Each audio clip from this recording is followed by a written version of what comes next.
Bismillahirrahmanirrahim. Assalamualaikum warahmatullahi wabarakatuh. Alhamdulillahirabbil alamin. Wassalatu wassalamu ala nabiyina Muhammadin wa ala alihi wa sahbihi ajma'in. Para pemirsa yang berbahagia, di pagi hari ini saya sedang berada di SMA Negeri 1 Jatinom untuk menyampaikan kultum Ramadan. Bagaimana jika saya mengatakan bahwa dalam perjalanan saya, ketika saya hendak ke SMA N1 Jatinom ini tadi, tiba-tiba motor saya sudah ada di hadapan saya. Kemudian motor saya itu bisa menghidupkan mesinnya sendiri, kemudian bisa berjalan sendiri. Ketika lampu merah, dia berhenti sendiri. Ketika lampu hijau, dia langsung jalan sendiri.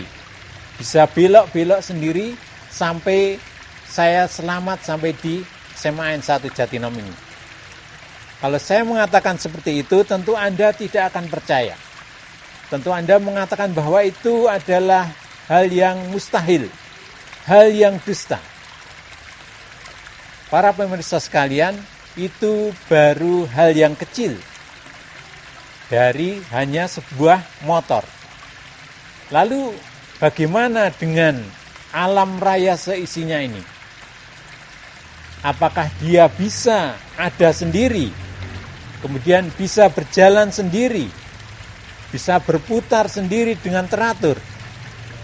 Apakah matahari bisa terbit dari timur, tenggelam dan di barat dengan sendirinya? Apakah bulan bisa mengitari bumi sehingga nampak dari bumi, dari bulan, dari hilal, kemudian menjadi bulan sabit, bulan purnama, kembali menjadi bulan mati lagi, itu dengan sendirinya? Apakah bumi berputar pada porosnya sehingga terjadi pergantian siang dan malam, itu bisa terjadi dengan sendirinya? Apakah hujan itu terjadi dengan sendirinya? Tentu hal tersebut lebih mustahil lagi, lebih tidak masuk akal lagi bila terjadi dengan sendirinya. Pasti ada yang menciptakan, pasti ada yang mengatur, pasti ada yang menguasai, menggerakkan, sehingga semuanya berjalan begitu teratur. Siapa yang menguasai ini? Siapa yang menciptakan ini? Siapa yang mengatur semua ini? Tidak lain adalah Allah Subhanahu wa ta'ala. Dialah satu-satunya yang maha menciptakan. Baik menciptakan makhluk yang ukurannya kecil, yang tidak terlihat oleh mata kita, sampai makhluk yang ukurannya begitu besar. Apakah itu matahari, bintang-bintang, galaksi, dan semuanya. Semuanya adalah ciptaan Allah Subhanahu wa ta'ala. Begitu juga Allah Subhanahu wa ta'ala adalah zat, satu-satunya zat yang mengatur alam semesta ini, sehingga berjalan begitu teratur, begitu rapi. Bukan hanya dalam waktu yang singkat, tapi dalam waktu yang telah berjalan berjuta-juta tahun. Dan kita masih merasakan keteraturan itu. Demikian juga Allah Subhanahu wa ta'ala adalah satu-satunya zat yang memberikan rezeki kepada para hamba-hambanya. Apakah itu dari binatang yang paling kecil maupun yang paling besar? Apakah kepada tumbuh-tumbuhan? Apakah kepada manusia? Semuanya adalah dipelihara rezekinya oleh Allah Subhanahu wa ta'ala. Maka marilah kita menyadari bahwa keberadaan kita di alam semesta ini adalah karena ciptaan dan kehendak Allah Subhanahu wa ta'ala. Dan Allah Subhanahu wa ta'ala tidak ingin menciptakan kita dengan sia-sia.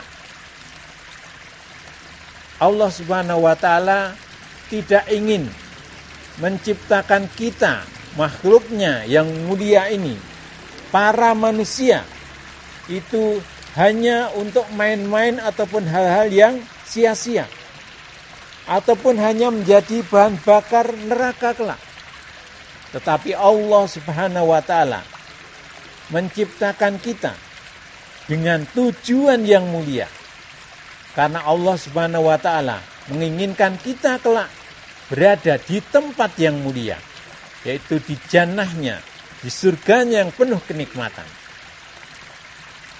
Oleh sebab itu Allah Subhanahu wa ta'ala memerintahkan kita, para manusia ini, diciptakan di dunia untuk mengemban suatu tugas mulia. Apa itu? Allah Subhanahu wa ta'ala berfirman, A'udzubillahi minasyaitonir rajim. Ya ayyuhan nasu u'budu rabbakumul ladzi khalaqakum walladzina min qablikum la'allakum tattaqun. Wahai sekalian manusia, sembahlah Allah yang telah menciptakan kalian dan orang-orang sebelum kalian, agar kalian menjadi orang-orang yang bertakwa. Demikian juga Allah Subhanahu wa ta'ala berfirman dalam Quran surat Az-Zariyat, "Wa ma khalaqtul jinna wal insa illa liya'budun." Dan tidaklah Allah Subhanahu wa ta'ala menciptakan jin dan manusia kecuali supaya mereka menyembah hanya kepada Allah. Jadi kita harus mengetahui apa tujuan Allah Subhanahu wa ta'ala menciptakan kita, yaitu supaya kita hanya menjadikan Allah sebagai satu-satunya sesembahan, menjadikan hidup kita ini untuk menyembah Allah Subhanahu wa ta'ala semata. Lalu kenapa kita hanya menyembah kepada Allah? Kita kembali ke bagian awal tadi, bahwa hanya Allah Subhanahu wa ta'ala sajalah satu-satunya yang maha menciptakan, yang maha mengatur, yang maha menguasai. Selain Allah Subhanahu wa ta'ala tidak bisa menciptakan, tidak bisa mengatur, tidak bisa menguasai alam semesta ini. Maka selain Allah Subhanahu wa ta'ala tidak pantas untuk disembah, tidak pantas untuk dijadikan sesembahan. Dan kita diperintahkan juga oleh Allah Subhanahu wa ta'ala untuk mengesahkan Allah dalam rububiyah Allah, dalam uluhiyahnya, dan dalam nama-nama dan sifatnya. Yaitu kita mengimani bahwa Allah Subhanahu wa ta'ala memiliki nama-nama dan sifat yang mulia yang dikabarkan oleh Allah Subhanahu wa ta'ala dalam Al-Quran ataupun melalui utusannya Nabi Muhammad SAW melalui hadis-hadis yang sahih. Kita mengimani bahwa Allah Subhanahu wa ta'ala satu-satunya yang memiliki nama-nama dan sifat-sifat yang mulia tersebut. Maka marilah dalam kehidupan kita mengakui, kita meyakini keesaan Allah, kita mengesahkan Allah.